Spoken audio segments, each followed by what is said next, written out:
I was in the primary school. I started since 1948. I've been in school. I didn't get to, they said, you'll be in class 1, go to class 2. When I finished class 1, they put me in class 1A. I think I started 47. And that time your hands have to reach your ear like this. Then they eventually pushed me to class 2. And my father will beat me at home just to study. The teacher will beat me at school to study. But it wasn't, I was wondering why all this trouble? Why are they tormenting me like this, harassing my life? They put me in class 2, 1949. That time, they have not allowed me to go to standard 1, but just to be doing preliminary for primary. So eventually they put me in class 2. Then again, when the others went on, I went to class 2B. And then I got to standard 1. Then standard 2. And even when we were taking, because those days we had to take exam in standard 2 to go to standard 3 in another village. But even near the exam like this, what was I doing? I was playing and sleeping because we went in another place to go and have that examination. And eventually, when we took the exam, 1952, I said, will I pass? Because, I wasn't very sure. And I remember what they asked those days, 1952. They put child, singular. Then they put plural here and put dash. They want you to put children. And I've been wondering what are we to put here? Is it childs or child? No, I wouldn't know. Eventually, they said, okay, go to standard 3. Standard 4. The teacher was so furious with me. And he saw me playing somewhere and laughing. He called me and said, why are you laughing? Of all people. You don't know arithmetic, you don't know. English, you don't know. Geography, you don't know. Civics, you don't know. Nothing that you know. And you have time to laugh in your life. And he abused me and said dirty things, more dirty things. I still remember what I don't want to tell you. Eventually, I got to 5. That time, 35. They said now, standard 5. They call them primary 6 now, and they pushed us out of school. They pushed us out. I didn't have secondary school to go. How could I have secondary school to go? I was lazy beyond description. To read was trouble. I knew how to play. How to read, I didn't know. Then eventually, they sent me to modern school. And all they did in the modern school, the only thing that interested me was the use of watercolor. Just painting.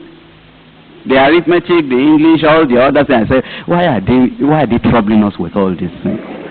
But the watercolor, I like that one. Eventually, my father said, my firstborn in a modern school, you should go to secondary school. Pull me out of that place again, and then put me in another place. Studying for secondary school. I studied and studied and studied. At that time now, I went to a particular school that was just starting. Well, to get to King's College, in fact, I didn't even take the form. I knew that you'll be wasting the money for the form. And to go to any of these other groups, but the one that just started the previous year, where they want students, where that school is not popular, it's not known very much. But now, if you take exam there, when the other good people, when they choose this, and then you will find a place in this new school. So I got to that new school eventually. Class 1, class 2, class 3, class 4. Just nothing. They were just pushing me on. In the new school, they want to bring in new students and push you forward. It's not government school. But they were all the time writing in the report. If this boy will read, maybe he can do well. Let him work harder. All those comments depicting laziness. I won't write my notes. All that time when they're teaching them biology or something, I'll be looking for a word. So when we come out, I will play with some of those words, just play with my friends. But to write notes, I'll sit at the back of the class where the teacher will not say I'm not writing notes. I didn't understand life or education or anything. I mean, people were going to school, I was sent to school, I went to school, finished. But 1960, in class 4, we were on holidays. I waited behind. Then I sat down and said, look at my age now. And school start is coming next year. Am I going to live my life like this? So I just changed. During that time, I took the notes of all the others in biology, in chemistry, in physics, and all the other notes that I've been writing. I sat down, I wrote everything. I said, now I am going to make this thing.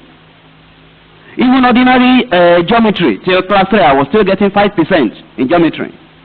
And algebra, I was lucky, I was getting on well. Another class, I got 24 in geometry. Chemistry, almost nothing sometimes.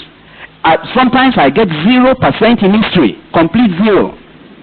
Because for that 1 hour, I will look at the examination paper like this. I will not recognize anything in that question paper. Even till we were in class 4, 1960, I remember the name of the teacher. Sometimes he will not even point at me to ask any question when he's asking questions from all the other people. Because he knew that it was a waste of his time. But that class 4, I sat down, I said, this thing that is causing failure, I'm going to rectify it. Nobody talked to me. In fact, they didn't know that I'll ever make anything. I just decided, I didn't even know the reason. It wasn't because, well, being the firstborn of my father, I didn't even think of that. Being this or being, I didn't think, it's just that, since primary school. Why am I like this? And yet if we are playing and you did anything, I can remember anything we did on the field, anything we did when we are running around. It's the geography I can't remember. And it's the same brain that remembers all these other things that is not remembering this. No, I will change. And that year, 1960, getting to class 5, I passed. Not that like they were pushing me forward before. Class 5. When from the first day we opened like this, I wrote all my subjects now. I wrote A1 in front of them. And I put it, every time I'm going to study, I put it down there. And I would get to the class, I would study, I'll ask questions from the teachers, I would do everything I ought to do. All the other students will go, Kumuyi. Well, which one is this? Before, I will run out of the school and go to Children's Seraphim Church, wearing white garment in town. I will leave all the other students and go to the dancing, beating drum in the Children's Seraphim Church in town. But that 1961, I cut off all those things. And I said, this year, school start is coming, I'm going to do something.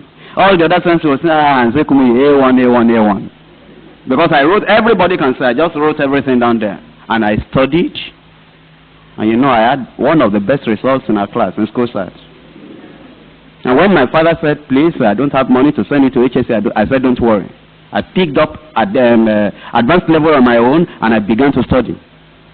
And my pure maths, I had A1. Applied maths, I had A3. I went to University of Ibadan. From the University of Ibadan, all through like that, by the time I will come out, I had the best results in the whole university. At this point, I'm breaking it. I wasn't a Christian. I wasn't born again. I just said, this one, it will not continue. I'm breaking this one. You should break failure in your life. And sit down and think. And this is not a pretense. No teacher, if all the teachers, if I fail with what the teacher said, I will never have made anything. They abused me, they cursed me, they did everything. They discouraged me. Well, I just decided on my own that I'm going to change. And I've discovered that when I was at school, all those times I was failing, the major thing in my life was laziness. That time. The brain was there. The understanding was there. No motivation, because a lazy man doesn't have motivation for anything. No forward looking. A lazy man doesn't look forward. A lazy man is just saying, well, he might wish, he might desire, but no strong drive to actually get anything done. He's too lazy to plan his life. And since I knew that was the basic thing, the major thing in my life, when I became a Christian, I distinguished myself. And when I became a Christian worker, I had known that if I will just be up at it, working my fingers to the bone, and anything I want to do in the Christian service, I know that if I will not allow this laziness of that time to come back, that I'll make it. You know, people wonder now, why, how can you preach 2 times on Monday, 3 times on Thursday, and 4 times on Sunday almost every time? Well, if I was like I was before, to even preach once is trouble. But now, preaching 4 services, because I had broken that thing in my life since 1960, before I was even converted. And I've discovered that if I don't keep at this thing and be deliberately hard working on whatever I do, that success will never come. Now, prayer life, laziness alone can spoil the prayer life. Quiet time, laziness alone, I will do it later. I'll do it, can spoil quiet time. Even pray to know the will of God on this marriage, I will pray. Is it not God is there, I am here, and God is a simple God, and once I ask him, God will answer. The laziness alone, pushing it forward, I will do it. It can spoil the whole of your life. But thank God I broke that thing. And this morning, I'm calling on you to please understand that every one of us can succeed. But you must now check up your own life personally, not relating it with brother so and so, sister so and so, on a personal basis, and say, if this thing has been causing my lack of success, not having what I dreamt to have, desire to have, what is it that is causing it? I'm going to remove it, and I believe it will be removed in your life. And this message alone, you will say, well, I thank God.